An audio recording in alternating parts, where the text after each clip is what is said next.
Bonjour à toi. Aujourd'hui, je voulais vraiment faire une petite vidéo. Donc, comme tu le sais, si tu me suis sur Instagram, j'organise en ce moment un petit défi 21 jours, un jus par jour. Et c'est vrai que je trouvais intéressant de faire un petit podcast sur ce qu'on met véritablement dans nos jus.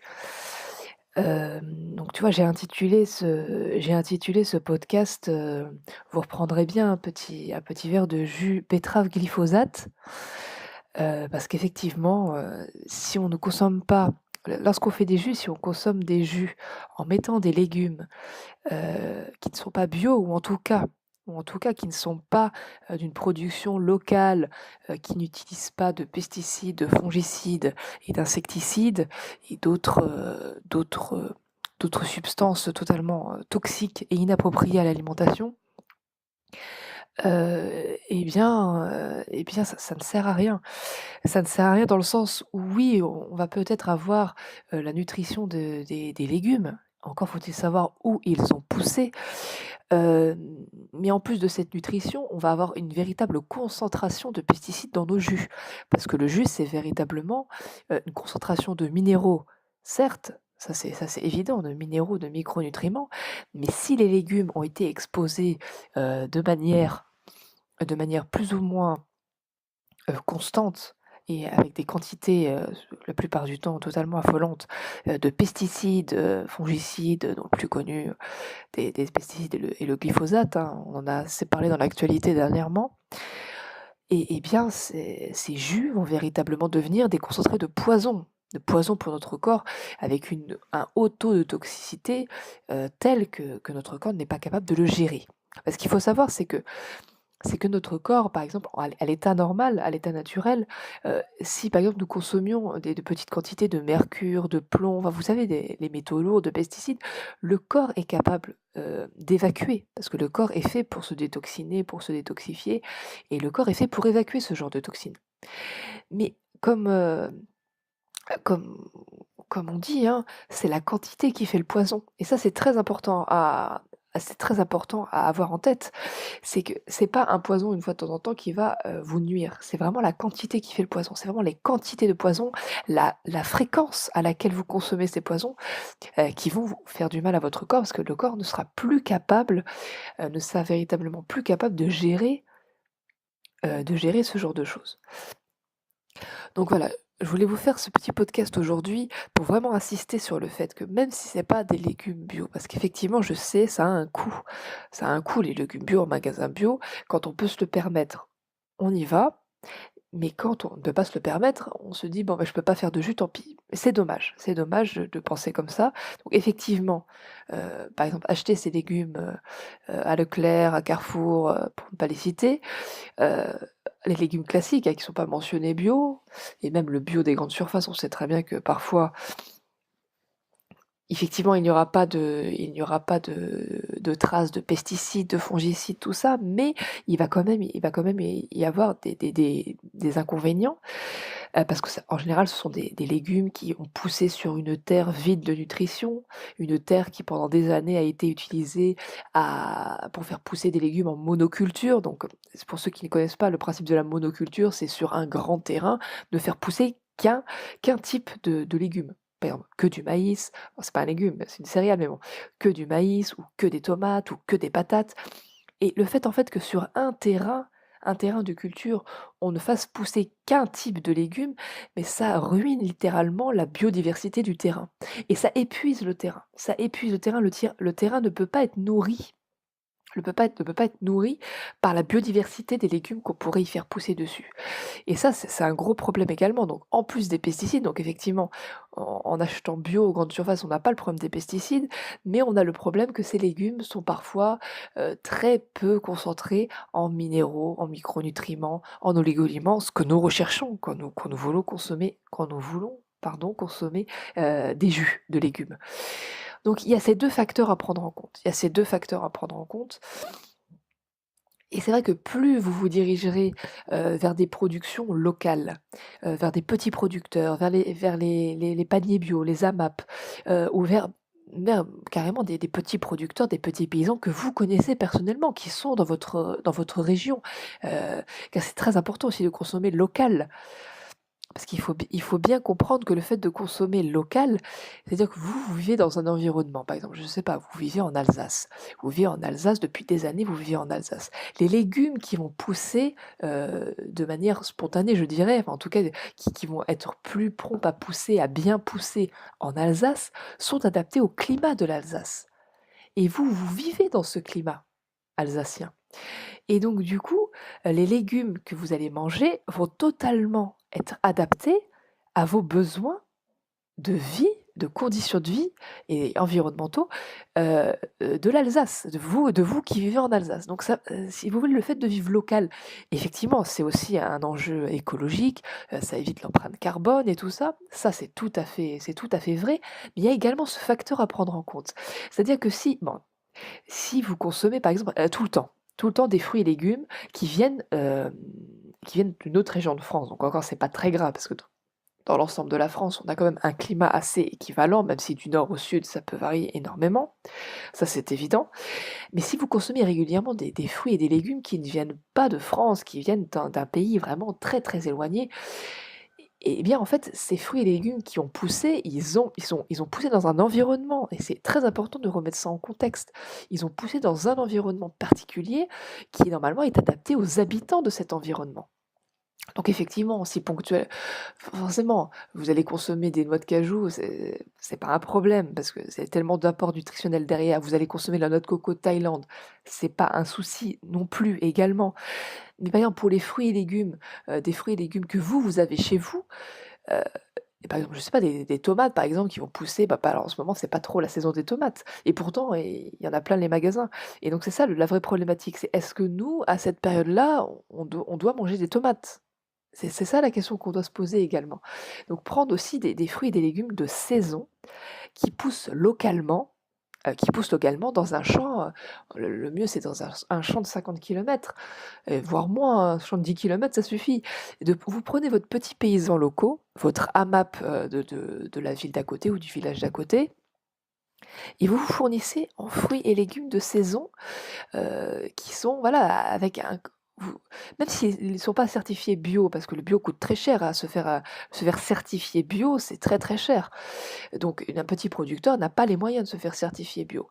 Mais voilà, vous savez ce qu'il met dessus, vous savez ce qu'il ne met pas dessus et au moins vous êtes informé et vous achetez en pleine conscience et ça, c'est important, d'acheter en pleine conscience, de savoir ce qu'on achète et aussi d'avoir une relation de confiance avec la personne, chez qui vous achetez et ça, c'est très, très important. C'est très, très important de savoir où on achète. Et c'est vrai que si vous voyez le terrain et si vous voyez qu'il ne fait pas que de la monoculture, que dans une culture, il va y avoir par exemple, une rangée, de courgettes, une rangée de tomates, une rangée de brocolis ou je ne sais quoi, heu, ça prouve quand même que le terrain justement, il est riche, il va être plus riche que si vous avez, je vais dire n'importe quoi, mais si vous avez 1 hectare de patates quoi. 1 hectare de culture de pommes de terre prouve, surtout si ça fait plusieurs années qu'on fait des pommes de terre sur ce terrain, prouve que le terrain est totalement, vide de nutrition et déminéralisé. Donc vos pommes de terre ne seront pas très riches en nutrition, bon même si on n'utilise pas de pommes de terre pour faire des jus, mais par exemple, que ce soit des patates douces ou que ce soit des betteraves, parce que souvent, cette semaine, je vous ai encouragé à mettre de la betterave dans vos jus parce que c'est un aliment absolument extraordinaire en jus, qui vraiment qui favorise, qui stimule, la microcirculation sanguine par les principes actifs qu'elle contient. Donc ça, c'est très, très intéressant. Mais c'est vrai que si vous prenez vos légumes, heu, en grande surface, par exemple, et que voilà et par exemple que vous tombez sur comment sont cultivées les betteraves, dans ce cadre-là, voilà, ça va être des betteraves qui vont être sur un grand terrain. Il va y avoir que des betteraves et on fait depuis des années, on cultive que des betteraves sur ce terrain et les betteraves ne vont pas forcément être nutritionnellement intéressantes pour nous, surtout si on les met en jus. Et en plus, si elles sont arrosées de pesticides, de fongicides et cetera, c'est une autre affaire et c'est bien sûr encore pire. Donc voilà, prendre, une personne qui justement peut-être est dans l'esprit un peu de la permaculture ou même si elle n'y est pas, qu'elle va avoir une agriculture raisonnée, c'est-à-dire qu'elle va fractionner ses terrains pour justement favoriser cette biodiversité au niveau du terrain et du coup favoriser cette richesse. Parce qu'il faut bien comprendre que dans la production industrielle de légumes notamment, mais également de fruits et de légumes, en général on ne laisse rien. On on fait pousser des légumes et dès que ça commence à pousser, on rafle tout et on ne laisse rien. Et en fait, on ne laisse rien à la terre. On ne laisse rien à la terre pour que justement, elle puisse se nourrir de ces déchets de légumes. Parce que quand on fait pousser quelque chose, il faut toujours laisser quelque chose pour la terre. Vous prenez à la terre, mais il faut lui laisser quelque chose. Vous voyez? Pour justement il y ait un humus qui se constitue, qu'il y ait une richesse minérale au niveau de la terre et que cette terre soit nourrie en fait. Soit nourrie et ne soit pas totalement raflée, de ce qu'elle produit. Il faut lui laisser quelque chose. Et c'est vrai qu'en général, de manière traditionnelle, les petits paysans, les petits producteurs de fruits et légumes, ils le savent parce qu'ils voient que c'est plus efficace. Et ceux qui justement sont dans cet état d'esprit de la permaculture, par exemple, savent ça. Savent ça, effectivement. S'ils ils pratiquent la permaculture, ils connaissent ce genre de concept et ils vont toujours laisser des fruits et légumes comme ça pour donner de la richesse à la terre. Donner de la richesse à la terre en plus. Donc ça, c'est très, très intéressant. Et c'est très important et c'est très, très important. Donc dans vos achats de fruits et légumes pour faire vos jus, à l'occasion de ce défi, par exemple, et même bien sûr dans bien d'autres contextes, n'hésitez pas à aller vers des producteurs locaux. Donc effectivement, ce sera peut-être un petit peu plus cher que les grandes surfaces, mais ce sera déjà beaucoup moins cher que le bio, ça je peux vous le certifier. Et au niveau de la qualité, en général, on se déplace en plus sur le terrain des personnes, donc vous voyez, même si vous voyez pas en particulier toutes les cultures, vous voyez l'environnement dans lequel ont poussé les légumes. Heu, Moi je me souviens, un temps j'étais dans le sud de la France, on allait chez une petite dame, on montait à un moment temps, on devait monter, tout en haut d'une colline, enfin en voiture, il y avait une vue magnifique et c'était sur les hauteurs d'une ville et vraiment c'était un cadre magnifique. Je veux dire, on montait et vraiment on sentait l'air, il était pur, on sentait que les fruits et légumes déjà ils étaient dans un environnement, absolument incroyable, que les terrains ils étaient pas secs, ils étaient pas, hem, fatigués d'être, labourés tous les ans avec de gros tracteurs, des trucs comme ça. On sentait que c'était vraiment un terrain qui vivait, qui était vivant et vraiment ça c'est important aussi de voir où poussent les fruits et légumes et comme je vous disais au début, si c'est local, c'est encore mieux parce que ça va vraiment être le terrain de votre région, le terrain sur lequel vous vivez, vous évoluez, vous respirez, qui va vous nourrir et ça, c'est totalement adapté à vos besoins. C'est totalement adapté à vos besoins et ça, c'est vrai que parfois j'ai mis longtemps à comprendre ça, hein, j'ai mis plusieurs années à comprendre ça, que par exemple, bon, s'il y avait tel légume, tel fruit et tel légume à telle saison, parce que ça répondait à tel et tel de nos besoins en fonction de cette saison. S'il y a moins de soleil, s'il y a moins de soleil, on va avoir plus d'orange, vitamine C, tout ça pour avoir plus de force, même si le soleil n'est pas là. Et en été où il y a beaucoup, beaucoup de soleil, où il fait très chaud, ça va être la saison des pastèques, tout ça. Et ça, c'est très, très important à comprendre que les fruits et les légumes sortent de la terre à un moment précis pour répondre à nos besoins précis. Et ça, c'est très, très important. Ça, je tenais à vous faire partager ce sentiment parce que je trouve que c'est vraiment très, très important. Et une dernière chose que je voulais vous dire également, n'hésitez pas dans vos jus à mettre des plantes dites sauvages. Des plantes sauvages comme les orties, comme l'ail des ours, comme le persil sauvage, comme la coriandre, toutes ces plantes-là, toutes ces plantes dites, toutes ces plantes comestibles, hein. N'hésitez pas, alors des plantes comestibles bien sûr, hein, vous n'allez pas commencer à prendre des plantes que vous ne connaissez pas, à les mettre dans vos jus, ça pourrait être assez dangereux parce que si c'est des plantes qui ne sont pas comestibles, ça peut être très dangereux. Mais des plantes connues, hein, comme l'ortie, comme je vous ai dit, l'ortie, le, le persil, la coriandre, hem, la mauve, la grande mauve, tout ça. Toutes ces plantes-là qui poussent de manière, spontanée, le pissenlit, alors le pissenlit merveilleux pour le foie, le pissenlit, je vous le conseille, hein. C'est vraiment incroyable, c'est nettoyant. Bon, c'est pas la saison en ce moment, mais quand c'est la saison, faites-vous des jus avec du pissenlit dedans, c'est incroyable. Les orties, pareil, quand c'est la saison, allez-y, allez-y. C'est nettoyant au possible. Et justement, ça va vous apporter une richesse minérale absolument incroyable. Parce qu'il faut bien comprendre que ces plantes, elles poussent spontanément. Elles poussent spontanément et en général, elles poussent en quantité. Un terrain un terrain qui est laissé on dit laissé à l'abandon, tout ça, qui a une grande quantité, par exemple, d'ortie ou de pissenlit ou de mauve sur son terrain, vous voyez, où on se dit: «Ah, c'est des mauvaises herbes, il faut que je les coupe». Ça prouve que le terrain est d'une richesse minérale absolument incroyable. Parce que l'ortie, par exemple, l'ortie ne va pousser que sur des terrains riches en minéraux. Sinon, il ne pousse pas. C'est bien simple. Il a besoin d'une grande quantité de nutrition pour pousser. Donc si vous avez beaucoup d'orties sur un terrain, ça prouve que ce terrain est très riche. Donc là, si vous cherchez un terrain pour faire pousser vos fruits et légumes, prenez celui-ci, ça poussera. Ça poussera. Donc ce que je voulais vous dire, voilà, c'est les plantes qui vont pousser de manière spontanée, qu'on appelle mauvaises herbes. Donc soit les preuves que le terrain est riche, et surtout si ces plantes-là, vous les mettez dans vos jus, vous allez avoir une nutrition absolument incroyable. Une nutrition absolument incroyable. Ça va vraiment être vraiment vraiment une explosion de nutrition dans votre organisme. Et c'est vraiment très très très intéressant. Donc n'hésitez pas à inclure de l'ortie, n'hésitez pas à inclure de la mauve, n'hésitez pas à inclure du pissenlit, de persil sauvage, de la coriandre sauvage, de l'ail des ours. N'hésitez surtout pas. N'hésitez surtout pas. Et si vous ne connaissez pas ces plantes, donc il y a plein de choses sur Internet, il y a des applications. Et surtout, voilà, n'hésitez pas à vous faire accompagner de personnes qui connaissent, qui ont l'habitude de se promener en forêt et de cueillir de récupérer ce genre de plantes.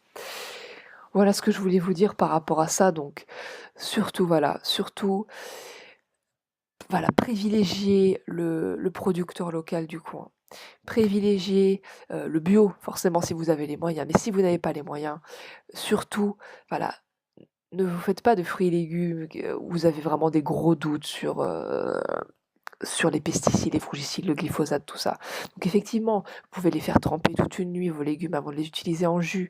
Vous pouvez les mettre dans un bain d'eau vinaigrée, ou alors même avec du bicarbonate, si vraiment vous avez des gros doutes. Mais c'est vrai que le mieux pour avoir l'esprit tranquille, c'est soit de consommer des fruits et légumes bio, ou soit directement, voilà, d'un producteur dans lequel vous avez confiance et que vous savez qu'il n'utilise pas tous les grands pesticides qui sont vraiment très très très dangereux pour notre santé, et qui, je vous dis, si vous les consommez en jus, sont concentrés dans votre jus, donc c'est un petit peu compliqué. Donc voilà, les pommes aussi, les pommes, c'est le fruit le plus chargé en pesticides, donc surtout n'hésitez pas à le consommer. Voilà, il faut vraiment le consommer au maximum bio, au maximum, ou du moins local, ou si vous vous baladez et qu'il y a un pommier, alors là c'est vraiment l'idéal. Donc n'hésitez pas à vous abonner à la chaîne Vivre Physiologique Podcast. N'hésitez pas à liker également pour plus de visibilité. N'hésitez pas à partager ce podcast, cette vidéo. Et surtout, voilà, n'oubliez pas notre grand défi 21 jours. Là, aujourd'hui, c'était le 6e jour, donc n'hésitez surtout pas à participer à ce grand défi, hein, plus on est réunis autour d'un défi, plus on s'encourage aussi à accomplir ce défi. Donc n'hésitez surtout pas à participer. Et donc voilà, je vous dis à très bientôt pour un nouveau podcast.